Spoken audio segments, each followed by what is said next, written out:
নমস্কাৰ এই মুহূৰ্তত আহি পৰিছে ৰাতিপুৱাৰ কেইবাটাও বিগ ব্ৰেকিং নিউজ। আজি হৈছে 22 নৱেম্বৰ। আপোনাৰ ৰেচন কাৰ্ড আছে নেকি? ৰেচন কাৰ্ড থাকিলে লাভ কৰিব 5টা নতুন সুবিধা। ৰেচন কাৰ্ড থাকিলে প্ৰতি মাহতে লাভ কৰিব একাউণ্টত 1000 কোটি টকা। অসমৰ মুখ্যমন্ত্ৰী ডক্টৰ হিমন্ত বিশ্ব শৰ্মাৰ বৃহৎ ঘোষণা। দেশৰ কোটি কোটি কৃষকৰ একাউণ্টত চৰকাৰে 2000 কোটি টকা প্ৰদান কৰিছে। আপোনাৰ একাউণ্টত PM কিষাণৰ 21 নম্বৰ কিস্তি ধন পালেনে? যদি আপুনি টকা পোৱা নাই এতিয়া কমেণ্ট কৰি জনাই দিয়ক। আত্মীয়গত প্ৰতিজন মহিলাৰ বাবে ভাল খবৰ। মুখ্যমন্ত্ৰী ডক্টৰ হিমন্ত বিশ্ব শৰ্মাই পৰৱৰ্তী কিস্তি 25000 কোটি টকা প্ৰদান কৰিব। আপুনি প্ৰথম কিস্তিৰ টকা পোৱা নাই নেকি? যদি আপুনি চৰকাৰী ঘৰ জিঅ'টেকিং কৰিছে, চৰকাৰী ঘৰৰ প্ৰথম কিস্তিৰ টকা সোমাব আপোনাৰ একাউণ্টত। লগতে কেইবাটাও ৰাজনৈতিক খবৰৰ লগতে অৰাজনৈতিক খবৰ যুগুত কৰা হৈছে আজিৰ দিনটোত। গোটেই অসম তথা ভাৰতৰ বিভিন্ন প্ৰান্তৰ পৰা যুগুত হৈছে কেইবাটাও ডাঙৰ খবৰ। এনেবোৰ খবৰ নিতৌ পাই থাকিবলৈ চেনেলটি ছাবস্ক্ৰাইব কৰি ভিডিঅ' এটা লাইক কৰিবলৈ নাপাহৰিব। আজিৰ আমাৰ প্ৰথম গুৰুত্বপূৰ্ণ খবৰ হৈছে অসমবাসীৰ বাবে এটা ডাঙৰ খবৰ। এখন ৰেচন কাৰ্ড এগৰাকী মহিলা আৰু অনেক চৰকাৰী সুবিধাৰ সম্ভাৱনা। যদি আপোনাৰ ৰেচন কাৰ্ড আছে তেনে ক্ষেত্ৰত আপোনাৰ বাবে ভাল খবৰ। ৰেচন কাৰ্ড থাকিলে আপুনি কিদৰে উপকৃত হ'ব? অসমৰ মুখ্যমন্ত্ৰী ডক্টৰ হিমন্ত বিশ্ব শৰ্মাই বিতংভাৱে মন্তব্য কৰিছে। উপকৃত নম্বৰ 1ত উল্লেখ কৰিছে 5 লাখ টকাকৈ লাভ কৰিব আয়ুষ্মান কাৰ্ডৰ চিকিৎসা। যদি আপোনাৰ ৰেচন কাৰ্ড আছে তেন্তে ভাল খবৰ। আপুনি 5 লাখ টকাৰ চিকিৎসাৰ সুবিধা পাইছে নে নাই? আয়ুষ্মান কাৰ্ডৰ জৰিয়তে এই সুবিধা লাভ কৰিব। নম্বৰ 2ত উল্লেখ কৰিছে 1250 টকা। 1250 টকা লাভ কৰিব অৰুণোদয় আঁচনিৰ জৰিয়তে। যদি আপুনি এতিয়ালৈকে অৰুণোদয় আঁচনি পোৱা নাই অতি শীঘ্ৰে আবেদন কৰক। ৰেচন কাৰ্ড থাকিলে এইসমূহ সুবিধা লাভ কৰিব আপুনি। লগতে 3 নম্বৰত উল্লেখ কৰিছে বিনামূলীয়াকৈ চাউল। যদি আপোনাৰ ৰেচন কাৰ্ড আছে আপুনি 5 কিলোকৈ বিনামূলীয়াকৈ চাউল লাভ কৰিব। কেৱল এয়াই নহয়, মচুৰ দালি, চেনি আৰু নিমখ লাভ কৰিব প্ৰতি মাহতে 1 কিলোকৈ। ৰেচন কাৰ্ড থাকিলে 4টা সুবিধাৰ লগতে চৰকাৰে শীঘ্ৰে প্ৰদান কৰিব ৰাজযুক্ত ৰন্ধন গেছ। যদি আপোনাৰ ঘৰত ৰন্ধন গেছ আছে তেনে ক্ষেত্ৰত আপোনাৰ ভাল খবৰ। ৰেচন কাৰ্ড থাকিলে আপুনি ৰন্ধন গেছৰ সুবিধাও লাভ কৰিব। যদি আপোনাৰ ৰেচন কাৰ্ড আছে এই 5টা সুবিধা আপুনি পাইছে নে নাই নিশ্চয় আপুনি কমেণ্ট কৰি জনাই দিব। ৰেচন কাৰ্ড থাকিলে আৰু আপুনি বহুতো সুবিধা লাভ কৰিব। কি কি সুবিধা লাভ কৰিব নিশ্চয় নেক্সট ভিডিঅ'ত জনাই দিম। তাৰপিছত অসমবাসী ৰাজুক জনাইছো আমাৰ পৰৱৰ্তী খুবেই গুৰুত্বপূৰ্ণ খবৰ। লগতে ডাঙৰ খবৰ, মুখ্যমন্ত্ৰী জীৱন প্ৰেৰণা আঁচনিত আপুনি আবেদন কৰিলেনে? যদি আপুনি এতিয়ালৈকে আবেদন কৰা নাই অতি শীঘ্ৰে আবেদন কৰক। শেহতীয়াকৈ স্নাতক উত্তীৰ্ণ যুৱক যুৱতীৰে অসম চৰকাৰৰ উদগনি। এইবছৰলৈকে লাভ কৰিব 2500 কোটি টকা প্ৰতি মাহতে। আৰু এইবছৰৰ বাবে আপুনি লাভ কৰিব এই সুবিধা। আবেদনৰ অন্তিম তাৰিখ হৈছে 30 নৱেম্বৰ 2025। মাজত মাত্ৰ এটা সপ্তাহ বাকী আছে। এক সপ্তাহৰ ভিতৰতে আপুনি আবেদন কৰক জীৱন প্ৰেৰণা আঁচনিত। ইয়াৰ পিছত কিন্তু আপুনি এই সুবিধা আৰু নাপাব আৰু এবছৰৰ পিছত আপুনি এই সুবিধা পাই থাকিব। যদি আপুনি এতিয়ালৈকে জীৱন প্ৰেৰণা আঁচনি আবেদন কৰা নাই অতি শীঘ্ৰে আবেদন কৰক। আপুনি কেনেকৈ আবেদন কৰিব? বন্ধু বান্ধৱীসকল, চৰকাৰৰ ফালৰ পৰা বিশেষ জাননী জাৰি কৰিছে। যদি আবেদন কৰাৰ সময়ত কিবা অসুবিধা হয় আপুনি জনাব পাৰিব। হেল্পলাইন নম্বৰ মুকলি কৰা হৈছে। হেল্পলাইন নম্বৰটো সম্পূৰ্ণকৈ জনাই আছো 8099897266।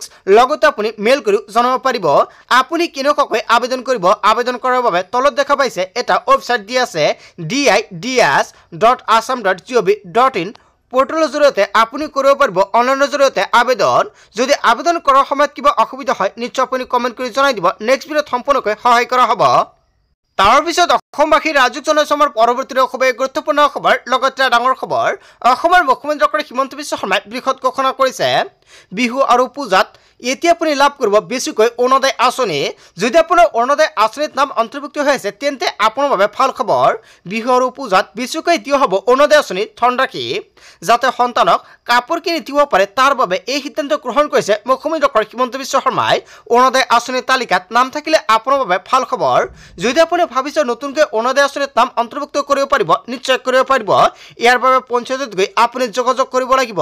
যদি আপুনি যোগ্য হয় তেন্তে অৰুণোদয় আঁচনিৰ সুবিধা লাভ কৰিব। তাৰপিছত অসমবাসী ৰাজুক জনাইছো আমাৰ পৰৱৰ্তী খুবেই গুৰুত্বপূৰ্ণ খবৰ। লগতে ডাঙৰ খবৰ, অসমৰ মুখ্যমন্ত্ৰী ডক্টৰ হিমন্ত বিশ্ব শৰ্মাৰ বিস্ফোৰণ মন্তব্য। অসমত এটা মিয়াক মই শান্তিৰে থাকিবলৈ নিদিওঁ।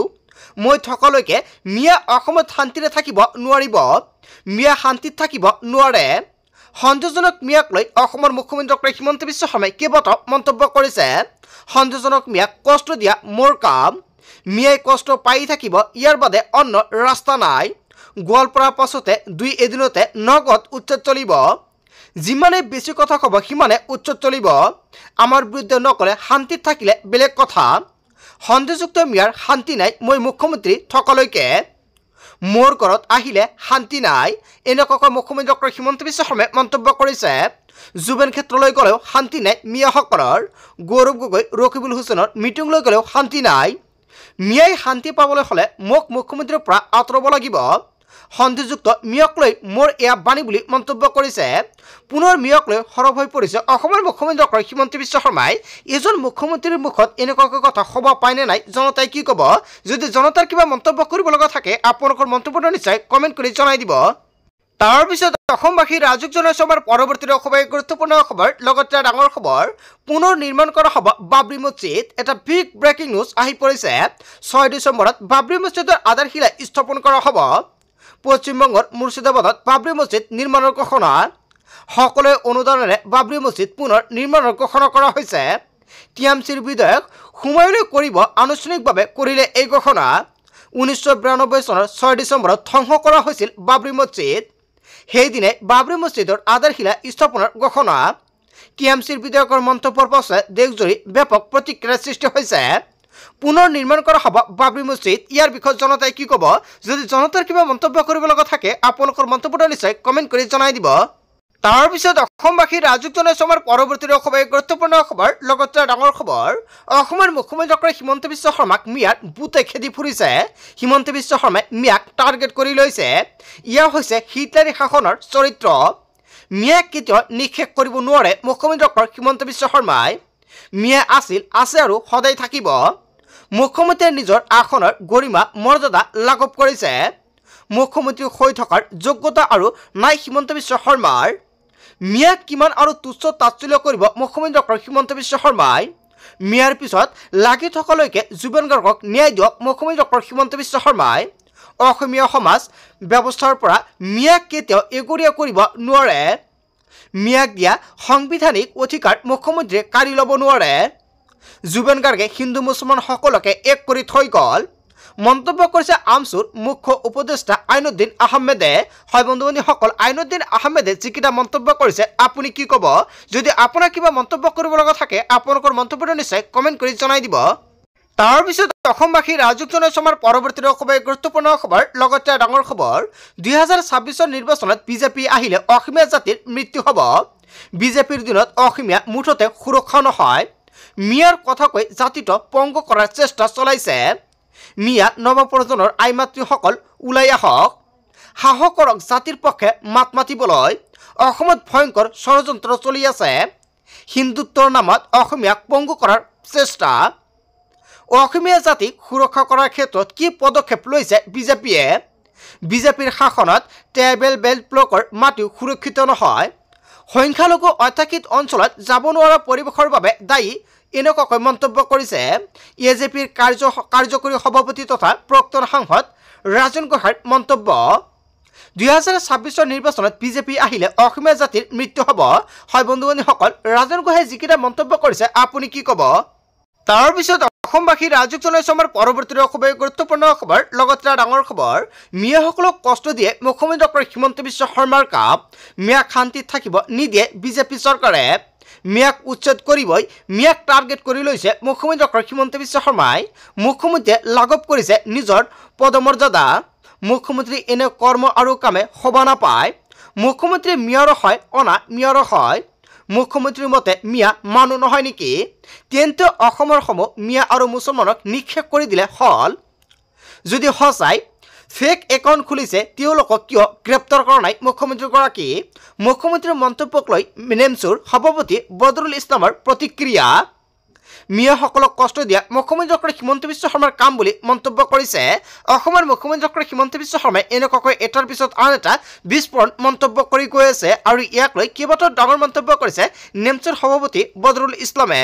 তাৰপিছত অসমবাসী ৰাজুক জনাইছে আমাৰ পৰৱৰ্তী অসমৰ গুৰুত্বপূৰ্ণ খবৰ, লগতে ডাঙৰ খবৰ। ভোট চুৰিৰ বিৰুদ্ধে যুৱ কংগ্ৰেছৰ প্ৰতিবাদ। চৰকাৰ বিৰোধী থৱনিৰে কঁপিছে গুৱাহাটী। মনবেন্দ্ৰ শৰ্মাৰ কমপ্লেক্সৰ পৰা যুৱ কংগ্ৰেছৰ উত্তাল প্ৰতিবাদ। আৰক্ষীৰ বেৰিকেড ভাঙি ৰাজপথলৈ ওলাই আহিল প্ৰতিবাদকাৰী। হাতে হাতে প্লেকাৰ্ড লৈ ৰাজপথ অৱৰোধ যুৱ কংগ্ৰেছৰ। আৰক্ষী আৰু প্ৰতিবাদকাৰীৰ মাজত হতাহতি। ভোট চুৰিৰ বিৰুদ্ধে যুৱ কংগ্ৰেছৰ ভয়ংকৰ প্ৰতিবাদ। হয় বন্ধু বান্ধৱীসকল, এটা বিগ ব্ৰেকিং নিউজ আহি পৰিছে। আচলতে বিজেপিয়ে ভোট চোৰ নেকি? কংগ্ৰেছৰ ফালৰ পৰা যিকেইটা মন্তব্য কৰা হৈছে, জনতাই কি ক'ব? জনতাৰ মন্তব্যটো নিশ্চয় কমেণ্ট কৰি জনাই দিব।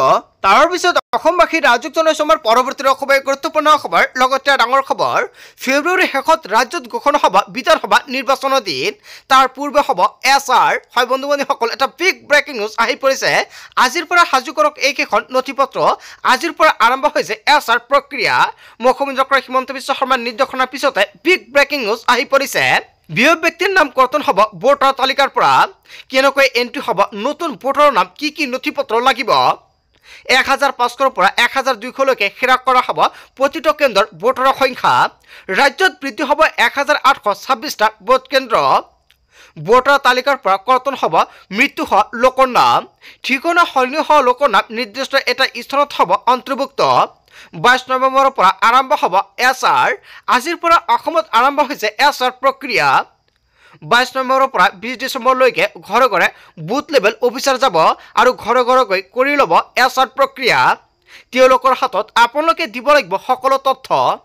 মৃত ব্যক্তিৰ নাম কৰ্তন হ'ব ভোটাৰ তালিকাৰ পৰা। এন্ট্ৰি হ'ব নতুন ভোটাৰৰ নাম। সাজু ৰাখক সকলো নথিপত্ৰ। নিৰ্বাচনৰ পূৰ্বে ভোটাৰ তালিকা পুনৰীক্ষণৰ বাবে নিৰ্দেশ নিৰ্বাচন আয়োগৰ। 27 ডিচেম্বৰত প্ৰকাশ পাব খচৰা ভোটাৰ তালিকা। 10 ফেব্ৰুৱাৰীত প্ৰকাশ পাব চূড়ান্ত ভোটাৰ তালিকা। অযোগ্য লোকৰ নাম কৰ্তন হ'ব ভোটাৰ তালিকাৰ পৰা। যোগ্য নাগৰিকৰ নাম অন্তৰ্ভুক্ত হ'ব ভোটাৰ তালিকাত। 1 জানুৱাৰী 2026লৈকে 18 বছৰ হোৱা লোকৰ নাম অন্তৰ্ভুক্ত হ'ব ভোটাৰ তালিকাত। অসমলৈ কৰ্মসূত্ৰে অহা বহিৰাজ্যৰ লোকেও পাব ভোটাধিকাৰ। 10 ফেব্ৰুৱাৰীত প্ৰকাশ পাব চূড়ান্ত ভোটাৰ তালিকা। ফেব্ৰুৱাৰীৰ শেষৰ ভাগলৈ ঘোষণা হ'ব বিধানসভা নিৰ্বাচনৰ দিন। এটা বিগ ব্ৰেকিং নিউজ আহি পৰিছে। আজিৰ ভিডিঅ'টো সকলোৱে বেছি বেছিকৈ শ্বেয়াৰ কৰি দিব। তাৰ পিছত অসমবাসী ৰাজ্যক জনাইছো আমাৰ পৰৱৰ্তী খুবেই গুৰুত্বপূৰ্ণ খবৰ। লগতে ডাঙৰ খবৰ, ৰাজ্যৰ কৃষকসকলৰ বাবে আহি গ'ল ডাঙৰ খবৰ। শীঘ্ৰে প্ৰতিগৰাকী কৃষকে পঞ্জীয়ন কৰিব লাগিব নিজৰ নাম। জিলাই জিলাই চলি আছে কৃষক পঞ্জীয়ন কাৰ্যসূচী।